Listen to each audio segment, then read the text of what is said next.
नमस्कार साथियों, ज्ञान स्थली गुरुकुल के चैनल पर आपका बहुत बहुत स्वागत है। साथियों, आज हम सामान्य जानकारी लेकर आए हैं यूजीसी को लेकर पूरे देश में बवाल मचा हुआ है।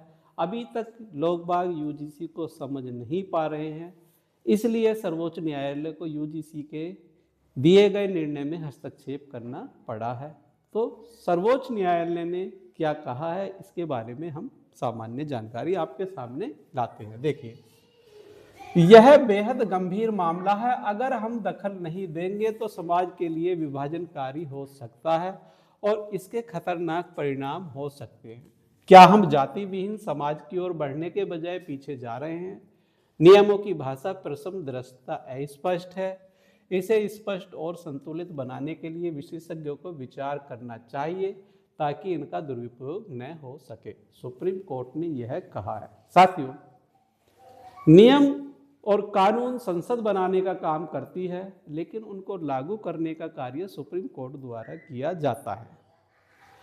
सुप्रीम कोर्ट ने यूजीसी के बनाए गए नियमों पर फिलहाल में रोक लगा दी है। अभी सुप्रीम कोर्ट उसमें विशेषज्ञों के द्वारा समीक्षा करेंगे और समीक्षा के बाद उसमें जो जो कमियां पाई गई हैं उनको दूर करने का काम किया जाएगा ताकि समाज में असंतोष पैदा ना हो। समाज में एससी, एसटी, ओबीसी और सामान्य वर्ग के सभी लोग जैसे भाईचारे के साथ रहते आ रहे हैं, इस तरह से आगे भी यह व्यवस्था बनी रहे, इसलिए सुप्रीम कोर्ट को जल्द से जल्द इस पर संज्ञान लेना पड़ा है। इसके बारे में और आगे, यूजीसी के नए नियम विभाजनकारी, अस्पष्ट, दुरुपयोग की भी आशंका, सुप्रीम कोर्ट की रोक। अभी आशंका है, यह क्लियर नहीं है कि यूजीसी ने जो नियम बनाए हैं उसका वास्तव में दुरुपयोग होगा या नहीं होगा। यहां सिर्फ अभी आशंका बताई गई है। शीर्ष अदालत सर्वोच्च अदालत का केंद्र व यूजीसी को नोटिस, सुनवाई पूरी होने तक 2012 की पुरानी नियमावली ही प्रभावी रहेगी। यूजीसी की जो 2012 की नियमावली थी अभी वही प्रभावी रहेगी। जो नई नियमावली बनाई गई है उस पर अभी रोक लगा दी गई है। आगे क्या लिखा है?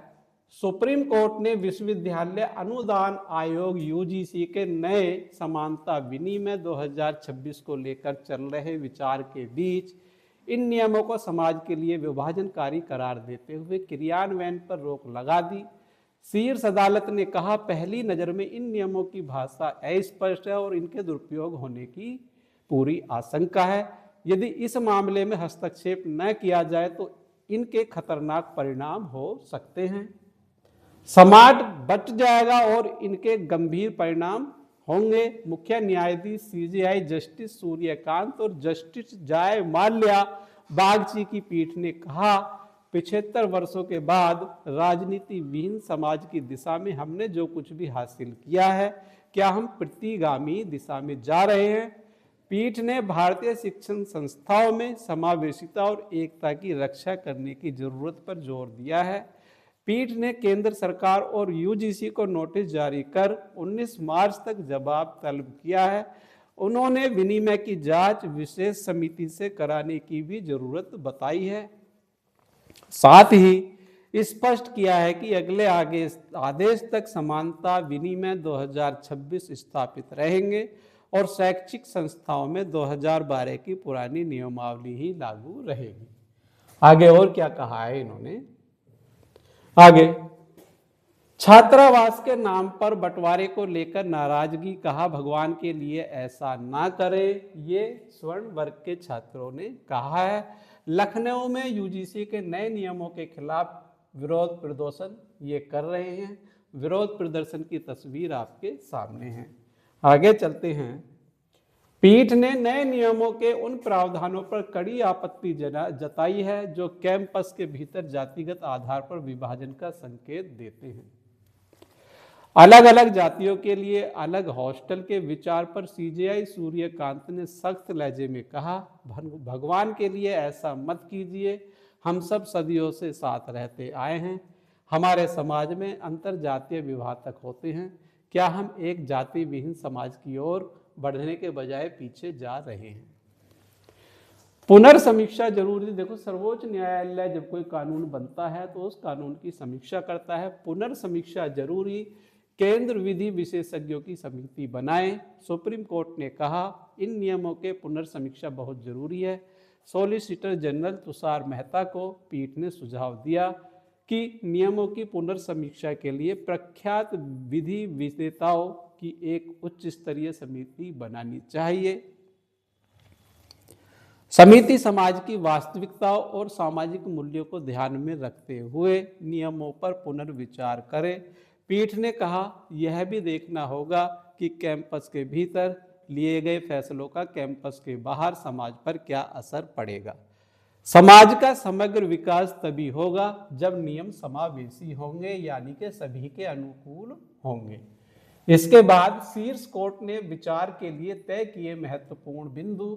तो क्या महत्वपूर्ण बिंदु हैं? नंबर 1, क्या जाति आधारित भेदभाव परिभाषित करने वाले उपनियम 3C को शामिल करने का कोई उचित व तर्क संगत संबंध है, खासकर इस तथ्य को देखते हुए कि जाति आधारित भेदभाव को निपटने के लिए कोई अलग या विशेष प्रक्रियात्मक तंत्र तय नहीं किया गया है, जैसे कि उपनियम 3 का ई के तहत दी गई भेदभाव की विस्तृत व समावेशी परिभाषा के विपरीत है।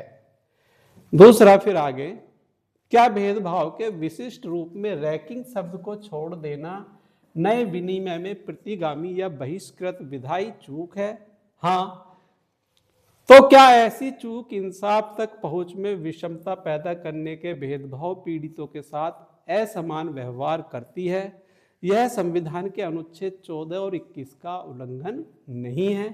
14 संविधान का अनुच्छेद 14 समानता का अधिकार की बात करता है और अनुच्छेद 21 प्राण एवं दैहिक स्वतंत्रता की बात करता है।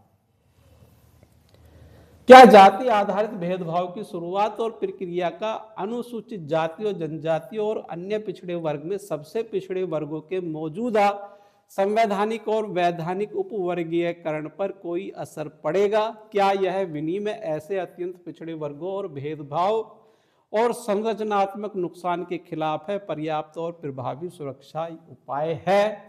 आगे क्या कहा है? क्या उपनियम 3D में अलगाव शब्द को शामिल करना छात्रावास, कक्षा, मेंटरशिप, ग्रुप या ऐसी ही शैक्षणिक या आवासीय व्यवस्था के आवंटन के संदर्भ में भले ही पारदर्शी और गैर भेदभावपूर्ण मापदंडों पर हो, अलग पर समान वर्गीकरण के बराबर होगा? इसमें अनुच्छेद 14 और 15 और संविधान की प्रस्तावना के तहत समानता और भाईचारे की संवैधानिक गारंटी का उल्लंघन होगा। तो अभी केवल सुप्रीम कोर्ट ने ये बात कही है। इन बिंदुओं पर विषय विशेषज्ञों द्वारा अपने सुझाव दिए जाएंगे। तो साथियों, सुप्रीम कोर्ट जब भी कोई निर्णय लाएगा तो इतना शानदार निर्णय होगा कि SC, ST, OBC और UR वर्ग के जितने भी कैंडिडेट होंगे वो सबके हित में होगा। बस चीज़ों को क्लियर करने वाली बात है, चीज़ों को स्पष्ट किया जाएगा और कुछ नहीं करना है। जो समाज में भ्रम फैला हुआ है उस भ्रम को केवल दूर किया जाएगा, ताकि लोग बाग जिस तरह शांति और भाईचारे के साथ देश में रह रहे हैं इसी तरह से रहते रहें। नेपाल जैसी स्थिति भारत में न होगी। इन सब चीज़ों को ध्यान में रखते हुए सुप्रीम कोर्ट ने इस पर संज्ञान लिया है और बहुत जल्द ही इस पर एक अच्छा लेख सुप्रीम कोर्ट की तरफ से आने वाला है।